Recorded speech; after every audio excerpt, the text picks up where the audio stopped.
Right, నమస్తే, welcome to our channel. నేను మీ Venkatesh. Welcome to our channel. కొన్ని రోజులుగా దాదాపు ఒక 4-5 రోజులు అవుతుంది. ఈ మధ్యకాలంలో ఈడ రేవంత్ రెడ్డి వర్సెస్ కోమటిరెడ్డి బ్రదర్స్ అంటే రాజగోపాల్ రెడ్డికి బగ్గుమంటే బగ్గుమంటా ఉన్నది. అంటే పచ్చగడ్డ వేస్తే బగ్గుమనేటట్టు ఇండైరెక్ట్గా సెటైర్లు ఒకరికొకరు వేసుకుంటుండగా కనబడతా ఉంది. ఇది మరి ఈ పోరాటం ఇలా దేనికోసం కొట్లాడుతూ ఉన్నారంటే ప్రజల కోసం కానే కాదు, ఎవరు కూడా తప్పుదో పట్టదు, ప్రజల కోసం కాదు. వీళ్ళు మంత్రి పదవి కోసం రాజగోపాల్ రెడ్డి కొట్లాడుతూ ఉన్నాడు, ముఖ్యమంత్రి పదవి కోసం సీఎం రేవంత్ రెడ్డి కొట్లాడుతూ ఉన్నాడు. అంటే మళ్ళా 2034 దాకా నేనే ఉంటాను ఆయన చెప్పిండు. గతంలో ఈయనే మంత్రి పదవి అనేక సార్లు మంత్రి పదవి ఇస్తేనే ఎంపీ ఎన్నికలలో కూడా రాజగోపాల్ రెడ్డికి మంత్రి పదవి ఆఫర్ చేసిండు. నువ్వు చామల కిరణ్ కుమార్ రెడ్డిని గెలిపించుకునిరా, ఆ సీటు తీన్మార్మలకి వచ్చే సీట్ను చామల కిరణ్ కుమార్ రెడ్డికి ఇచ్చి గెలిచేది, మరి ఎక్కడ అడ్డుపడతాడు అని కోమటిరెడ్డి రాజగోపాల్ రెడ్డికి ఆఫర్ చేసిరు. ఏది మంత్రి పదవి ఆఫర్ చేసిరు, మంత్రి పదవి ఇస్తా అని కూడా హైకమాండ్ ఒప్పుకున్నట్టుగా ఉన్నది. అది నెరవేర్చమని చెప్పేది ఇండైరెక్ట్గా చెప్తా ఉన్నాడు. దాదాపుగా 2.5 సంవత్సరాల కాలం అయిపోయింది. హోంమంత్రి శాఖ అంటే హోంమంత్రి అడుగుతూ ఉన్నాడని కొన్ని ఆరోపణలు ఉన్నాయి. హోంమంత్రి అడుగుతూ ఉన్నాడు రాజగోపాల్ రెడ్డి అని కొన్ని ఉన్నాయి. ఈ మధ్యలో చూస్తూ ఉన్నాం, రాజగోపాల్ రెడ్డి విపరీతంగా ఫైర్ అవుతూ ఉన్నాడు. కాంగ్రెస్ పార్టీ మీద ఇండైరెక్ట్గా ఫైర్ అవుతా ఉన్నాడు, అంటే డైరెక్ట్గానే ఫైర్ అవుతా ఉన్నట్టుగా కనబడతా ఉంది. ఏపూర్ సోమన్న సభతోని ఇంకా పెద్ద ఎత్తున రచ్చ జరుగుతూ ఉన్నది. అసలు ఏం మాట్లాడుతూ ఉన్నారు, మరి ఇద్దరి మధ్యలో ఏం జరుగుతూ ఉన్నది, మన బడుగు బలహీన వర్గాలకు న్యాయం జరుగుతుందా అంటే లేదు. వీళ్ళందరూ కూడా ఒక్కటే, వీళ్ళు ఎటు తిరిగినా కానీ వీళ్ళందరూ కూడా ఒక్కటే. గతంలో కోమటిరెడ్డి బ్రదర్స్ రాజగోపాల్ రెడ్డి కానీ వెంకటరెడ్డి కానీ ఏది ముఖ్యమంత్రి కాకముందు పిసిసి అధ్యక్షుడు ఉన్నప్పుడు రేవంత్ రెడ్డిని నానా మాటలు అన్నారు. మరి ఏమైంది, ఎవరిపైన చర్యలు తీసుకున్నారా? ఇదే మాటలు మన బీసీ కానీ ఎస్సీ కానీ మాట్లాడితే కథం అయిపోయింది, అలా చాప్టర్ క్లోజ్ అవుతుంది, రాజకీయ చాప్టర్ క్లోజ్ అవుతుంది. ఇప్పుడు చూస్తూ ఉన్నాం కదా, రాజగోపాల్ రెడ్డి పైన వాక్యాలు చేసిన ఏది చావు డప్పు కొడతామని మాటలు మాట్లాడిన మందుల సామెలకు ఎలాంటి పరిస్థితి తీసుకొస్తా ఉన్నారు. ఆయనకు అపోజిట్గా సరే ఏపూర్ సోమన్న కష్టపడ్డాడు కాదంటలేము, ఏపూర్ సోమన్న ఎమ్మెల్యే కావాల్సిందే, కానీ ఒక ఎస్సీని దొక్కి మరొక ఎస్సీని తీసుకొచ్చే ప్రయత్నం చేస్తా ఉన్నాం. ఈయన వర్గాలుగా అంటే రేవంత్ రెడ్డి ఒక వర్గం, ఈడ రాజగోపాల్ రెడ్డి ఒక వర్గం అనేది క్లియర్గా అర్థమవుతా ఉంది. తెలంగాణ ప్రజలకు అర్థం చేసుకోవాల్సింది ఏంటంటే రాజగోపాల్ రెడ్డి వర్గం వేరు, రేవంత్ రెడ్డి వర్గం వేరు. ఉమ్మడి నల్గొండ జిల్లాలో రేవంత్ రెడ్డికి అంత పెద్ద ఫాలోయింగ్ ఉండదు, రేవంత్ రెడ్డికి క్యాడర్ అనేది ఉండదు, రాజగోపాల్ రెడ్డి బ్రదర్స్కే ఉంటుంది. ఈ కోమటిరెడ్డి బ్రదర్స్కే రాజగోపాల్ రెడ్డి కానీ కోమటిరెడ్డి వెంకటరెడ్డి కానీ వీళ్ళకు ఉంటుంది. ఈ క్యాడర్ను డ్యామేజ్ చేసే కార్యక్రమంలో రేవంత్ రెడ్డి ఉన్నట్టుగా క్లియర్గా కనబడతా ఉంది. దాన్ని ఉద్దేశించే ఇక్కడ ఈ అనేక సార్లు కూడా నేను గెలిపించిన వాళ్ళు నాతో ఉండట్లేదని ఈయన మాట్లాడతాడు. ఒకసారి రాజగోపాల్ రెడ్డి మాటలు వినే ప్రయత్నం చేద్దాం. పోలీసులు పెట్టుకొని దొంగతనంగా గెలిచి ధైర్యం వచ్చేటోడే అట్లా గెలుస్తాడు. అంతమంది అవసరమా? 100 మంది అవసరమా? నేను చెప్తున్నా సోమన్న, నీ వెంట నేనుంటా. నేను అన్ని పదవులు చూసిన, ఎమ్మెల్యే అయినా ఎంపీ అయినా ఎమ్మెల్సీ అయినా. నాకు మీలాంటి వాళ్ళని కాపాడాలి, మీలాంటి నాయకత్వాన్ని ప్రోత్సహించాలి, మీలాంటి కళాకారులు కూడా చట్టసభల్లోకి అడుగు పెట్టాలి, ప్రజల పక్షాన పోరాటం చేయాలి, పేద ప్రజలకు అండగా ఉండాలి. అదే కదా మనం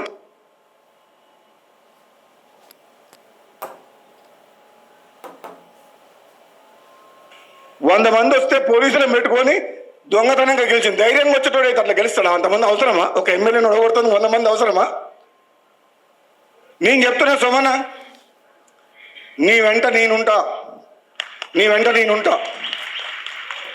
అంటే దీని ఉద్దేశం ఏంటంటే సోమన్నను నెక్స్ట్ ఎమ్మెల్యేగా చేసే చూపెడతా అని చెప్తా ఉన్నాడు. ఇక్కడ రాజగోపాల్ రెడ్డి మందల సామెలకు సపోర్ట్ చేసిండు. మందల సామెల్ గారే గతంలో చెప్పారు, ఎన్నికల ముంగట మందల సామెలు నువ్వు ఎమ్మెల్యే అయితే పో అని చెప్పింది రాజగోపాల్ రెడ్డి సారే. నాకు రాజగోపాల్ రెడ్డి సార్ కూడా నేను రుణపడి ఉంటా అని చెప్పిండు. కాకపోతే రేవంత్ రెడ్డి ఎప్పుడైతే ఎంటర్ అయ్యిండో మందల సామెలు ఏమనుకున్నాడంటే రాజగోపాల్ రెడ్డి మీద ఫైర్ అయిపోయిండు, చావు డప్పు కొడతాం అది ఇదని ఇష్టానుసారంగా మాట్లాడిండు.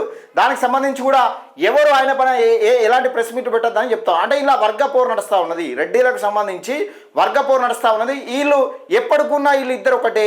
ఇప్పుడు ఈ అగ్రకులాలకు సంబంధించిన వీళ్ళు ఎవరైతే ఉంటారో రేవంత్ రెడ్డి కానీ వీళ్ళు కానీ వీళ్ళ వర్గం కోసం వీళ్ళు కొట్లాడుతున్నారు తప్పితే మన బడుగు బలహీన వర్గాలను బాగు చేస్తామని కాదు.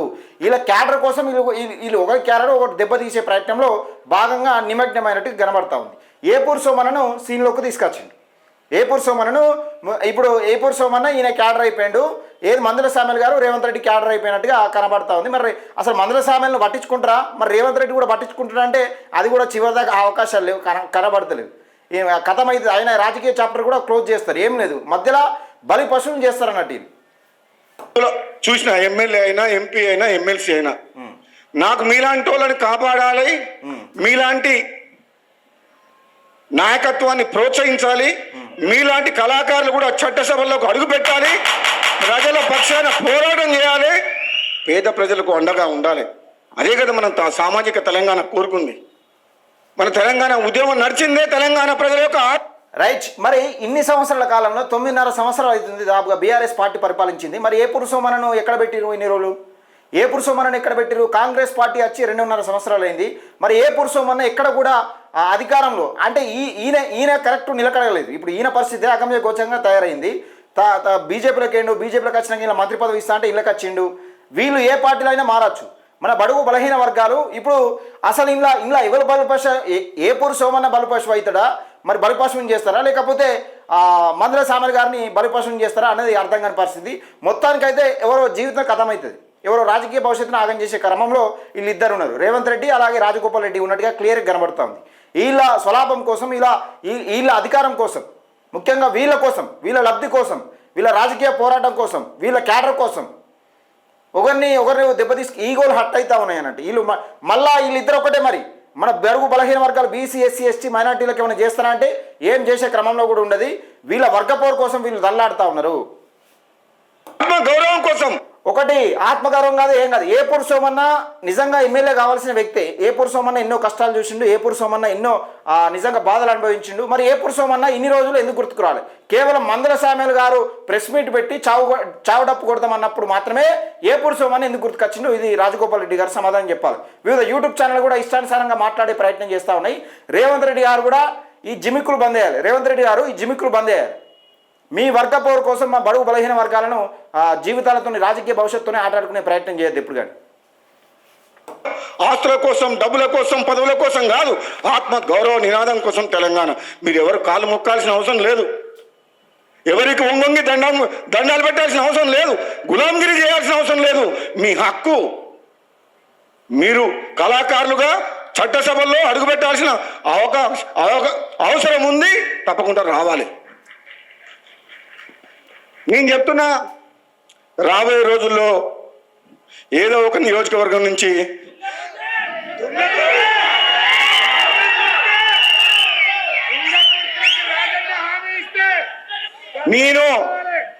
నేను ఒక్కసారి మాట అంటే వెనుకకు పోను. ప్రాణం పోయినా సరే అది చేసి తీరుతా. నా పదవి పోయినా, ప్రాణం పోయినా, తుది శ్వాస వరకు ఇచ్చిన మాటకు కట్టుబడేదానికి ప్రయత్నం చేస్తున్నాను. నేను అందుకని చెప్తున్నా, తెలంగాణలో ఏపూరి సోమన్న చట్టసభలో అడుగు పెడతాడు. రైట్. ఇది ఇక్కడ జరుగుతున్నది ఏంటంటే ఏపూరు సోమన్నని తీసుకొచ్చే ప్రయత్నంలో భాగంగా మందుల సామెల్కి అపోజిట్గా ఏపూరు సోమన్నని తీసుకొచ్చే ప్రయత్నంలో భాగంగా నిమగ్నమైండు రాజగోపాల్ రెడ్డి. ఇది క్లియర్గా కనబడతా ఉంది. రేవంత్ రెడ్డి రెచ్చగొట్టిండు. అక్కడ క్లియర్గా రేవంత్ రెడ్డి మందుల సామెలను రెచ్చగొట్టే ప్రయత్నం చేసిండు. మందుల సామెలు రెచ్చిపోయిండు. వారే నేను తప్పు చేసిన అనే విధంగా ఆయన ఏదో ఆడియో లీక్ అయినట్టుంది. మధ్యలో ఎమ్మెల్యే గారు మళ్ళీ ఆడియో ఏదో లీక్ చేసిరు. ఆడియో లీక్ అయింది, మరి ఎవరు లీక్ చేసారో తెలియదు. మొత్తానికైతే ఈయన క్యాడర్ని ఏర్పరచుకునే క్రమంలో ఉన్నట్టుగా క్లియర్ కనబడతా ఉంది. సరే, ఏపూరు సోమన్న రావాలి, కానీ మరి ఇన్ని రోజులు ఎందుకు గుర్తుకురాలి అంటారు. మందుల సామెల్ గారు చావు డప్పు కొడతా అన్నప్పుడు మాత్రమే ఎందుకు గుర్తుకొచ్చారు? మరి రాజగోపాల్ రెడ్డికి సమాధానం చెప్పాలి. కొన్ని యూట్యూబ్ ఛానళ్ళు కోడే కూస్తా ఉన్నాయి, అవి ఏం చేస్తా ఉన్నాయి? అడుగు పెడతాడు, అడుగు పెట్టాల్సిన అవసరం ఉంది. కులం పేరు చెప్పుకొని, మతం పేరు చెప్పుకొని ఎన్నికైన తర్వాత వసూలు రాజాగా మారిన వ్యక్తుల్ని తరిమి కొట్టాల్సిన అవసరం ఉంది. ఇది ఎవరి గురించి చెప్తా ఉన్నారు? ఇండైరెక్ట్గా మందుల సామెల గురించే చెప్తా ఉన్నాడు. కులం పేరు చెప్పుకొని, మతం పేరు చెప్పుకొని అంటే ఆయన ఇప్పుడు ఆ మధ్యలో ప్రెస్ మీట్ పెట్టి చావు డప్పు కొడతాం మా మాదిగోళ్ళ జోలికి వస్తానని ఏమో అన్నట్టున్నాడు. ఆ కులం పేరు చెప్పుకొని వసూలు రాజాగా పాల్పడుతున్నదని అంటే ఆ మధ్యకాలంలో ఒక ఆడియో లీక్ అయింది. ఎవరిది? మందుల సామెల్ గారిది ఒక ఆడియో లీక్ అయింది. ఏది? వైన్స్ల కాడ డబ్బులు వసూలు చేస్తున్నట్టుగా కనబడతా ఉంది. మరి ఓన్లీ మన బడుగు బలహీన వర్గాలే ఈ ఆడియో లీక్ అయితే, ఏ రెడ్డి కులాలకు లేకపోతే అగ్ర కులాలకు సంబంధించిన వ్యక్తులు ఎవరి కానీ ఆడియో లీక్ కావు. అవినీతి ఎన్ని కోట్ల అవినీతి చేసినా కానీ బయటపడదు. ఇలా బయటపడేది అంత సీక్రెట్గా ఉంటుంది. భయం ఫస్ట్ మనోడు అంటే మనమే బయట పెట్టుకుంటాం, ఒకట్లు ఉంటుంది అన్నట్టు. ఏమనంటే నా కులం మీద తిడతావా అని అంటావు. మంచి పనులు చేసేటప్పుడే తిట్టం కానీ చెడ్డ పనులు చేస్తే అవినీతి చేస్తే ఏ కులం వాళ్ళైనా తిట్టాలన్నా వద్దా? నిజాయితీ పనులు కావాలి అన్ని కులాల వాళ్ళు. తప్పుడు పనులు చేసుకుంటే కులాన్ని వాడుకోవడం మంచిది కాదు. ఇప్పుడు మొన్న ఒక ఇంటర్వ్యూలో ఏపూరు సోమన్ అని అన్నాడు, అరే మా దళిత సామాజిక వర్గం నుంచి సంబంధించిన ఒక బిడ్డ సంపాదించుకొని ఏముంది, సంపాదించుకుంటే తప్పే ఉంది, మా ఊరు సంపాదించుకుంటే ఎందుకు అంత బయట వేస్తున్నారని అని చెప్తా ఉన్నారు. ఈయననేమో మంచి పనులు చేయని చెప్తా ఉన్నాడు. మరి ఎవరి గురించి చెప్తా ఉన్నారు? మరి కాంగ్రెస్ పార్టీ ఎమ్మెల్యే గురించే చెప్తా ఉన్నాడు. ఇండైరెక్ట్గా ఎవరి గురించి చెప్తా ఉన్నాడు? మందల సామెల గురించే చెప్తా ఉన్నాడు. మందల సామెల గురించే ముచ్చట మాట్లాడుతూ ఉన్నాడు. ఎందుకు వచ్చిన బాధ ఇదంతా తలకాయ నొప్పి? న్యాయం అన్ని కులాలకు ఒకటే ఉంటుంది. మానవత్వం ఉండాలి, నిజాయితీగా పనిచేయాలి. ప్రజలు ఓటేసి గెలిపిస్తే వాళ్ళకి అండగా ఉండాలి, కానీ అహంకారం అనొద్దు, అహంకారం ఉండొద్దు. పదవి అనేది బాధ్యత కానీ కిరీటం కాదు. ఇప్పుడున్న నాయకులు చాలామంది గెలిచే వరకు ఒక తీరుగా, గెలిచిన తెల్లారి వాళ్ళ స్టైల్ మారిపోతుంది. ఇక్కడ విషయం ఏంటంటే ఈయన క్యాడర్గా గెలిచిన వాళ్ళు ఈయన మాట వినకుండా పోతుర్రు. ఎవరైతే రాజగోపాల్ రెడ్డి క్యాడర్గా గెలిచిన వాళ్ళు రాజగోపాల్ రెడ్డి మాట వినకుండా అయిపోతుంది. అలాగే ఇక్కడ రేవంత్ రెడ్డి ఒక స్కెచ్ చేస్తూ ఉన్నాడు. రేవంత్ రెడ్డి తన వర్గానికి సంబంధించిన వ్యక్తులని ఎమ్మెల్యేగా గెలిపించుకోవాలని, నెక్స్ట్ కూడా నేనే ముఖ్యమంత్రిగా ఉండాలని ఒక తరుణంలో ఈ స్కెచ్లంతా వేస్తూ ఉన్నారు. ఇందులో మన బడుగు బలహీన వర్గాలకు వచ్చింది లేదు, పోయింది లేదు. మళ్ళా రేవంత్ రెడ్డిను ఈయన ఒకటే, రాజగోపాల్ రెడ్డి ఒకటే. వీళ్ళు ఎప్పటికున్నా తిట్టుకున్నా తనుకున్నా వీళ్ళు అగ్రకులాలకు సంబంధించిన వాళ్ళు ఒకటైతారు. ఈయన మంత్రి పదవి రాగానే మళ్ళీ రేవంత్ రెడ్డి చేతిలో చేతేస్తాడు. రేవంత్ రెడ్డి హమారా బాయ్ అని ఈయన మాట్లాడతాడు, అయిపోతుంది అంతటితోనే. కానీ మధ్యలో బలి పశువులు అయ్యేది ఎవరంటే, ఎవరు బలి పశువులు అయ్యాయంటే లేకపోతే మందల సామెలో లేకపోతే ఏపూరు సోమరణ బలి పశువుని చేసే ప్రయత్నం చేస్తారు. వీళ్ళకు టికెట్ రాకుండా చేస్తారు. అద్దెంకి దయాకర్ పరిస్థితి ఏమైంది? అద్దెంకి దయాకర్ తుంగతుర్తి టికెట్ ఎవరిది? అద్దెంకి దయాకర్ అనేది అద్దంకి దయాకర్ ఏమని చెప్పి నల్లగొండల సభ పెట్టినప్పుడు ఏది మన ఈయనే వీళ్ళ అన్న ఉన్నాడు కదా, కోమటిరెడ్డి వెంకటరెడ్డిని ఉంటే ఉండు దెంగే అయినందుకు ఒక మాట ఇడిచిపెట్టిండు. ఆ మాట కోసం టికెట్ ఇవ్వకుండా అయిపోయింది. ఆయనతో కోసం రేవంత్ రెడ్డి అండతోనో లేకపోతే ఎట్లా మొత్తం కాంప్రమైజ్ అయినాక ఎమ్మెల్సీ వచ్చింది. అట్లా ఉంటుంది అన్నట్టు వీళ్ళతో పరిస్థితి. ఇప్పుడు వీళ్ళతో పెట్టుకుంటే రాజకీయంగా సమాధి చేసే కార్యక్రమం చేస్తారు. అది ఎవరైతేనేది మళ్ళీ వీళ్ళిద్దరు ఒకటే ఉంటారు. ఇప్పుడు కోమటిరెడ్డి వెంకటరెడ్డి అలాగే రేవంత్ రెడ్డి అయితే మరి తమ్మునికి అన్యాయం జరుగుతుందని కోమటిరెడ్డి వెంకటరెడ్డి మాట్లాడుతుందా? లేదు. మళ్ళీ వీళ్ళు ఇప్పుడు తేడా వచ్చినప్పుడు వీళ్ళిద్దరు ఒకటి అవుతారు, ఆయన ఒకటి చేస్తారు. ఇప్పుడు సైలెంట్గా ఎందుకున్నారంటే మంత్రి పదవిలో ఉన్నాడు కాబట్టి సైలెంట్గా ఉన్నారు. దయచేసి మిత్రులారా, ఇది ఎవరికి వచ్చిన పంచాయతీ కాదు. తెలంగాణ ప్రజల ఆత్మగౌరవానికి అలాగే మన బడుగు బలహీన వర్గాలకు సంబంధించిన సమస్య కానే కాదు. ఇలా కుర్చీ కోసం కొట్లాడుతున్నారు. అయితే ముఖ్యమంత్రి సీట్ కోసం కొట్లాడుతూ ఉన్నారా? ఆయనే ముఖ్యమంత్రి సీట్ కోసం కొట్లాడుతూ ఉన్నాడు, ఈయన మంత్రి పదవి కోసం కొట్లాడుతూ ఉన్నాడు. గంతే. మంత్రి పదవి ఇస్తే ఇంకా మంచి కొట్లాడగలుగుతా అని రాజగోపాల్ రెడ్డి గారు అంటా ఉన్నారు. అది ఈ సమస్య జరుగుతున్నది. దీనికి తెలంగాణ బడుగు బలహీన వర్గాలకు ఏం సంబంధం లేని సమస్య ఇది.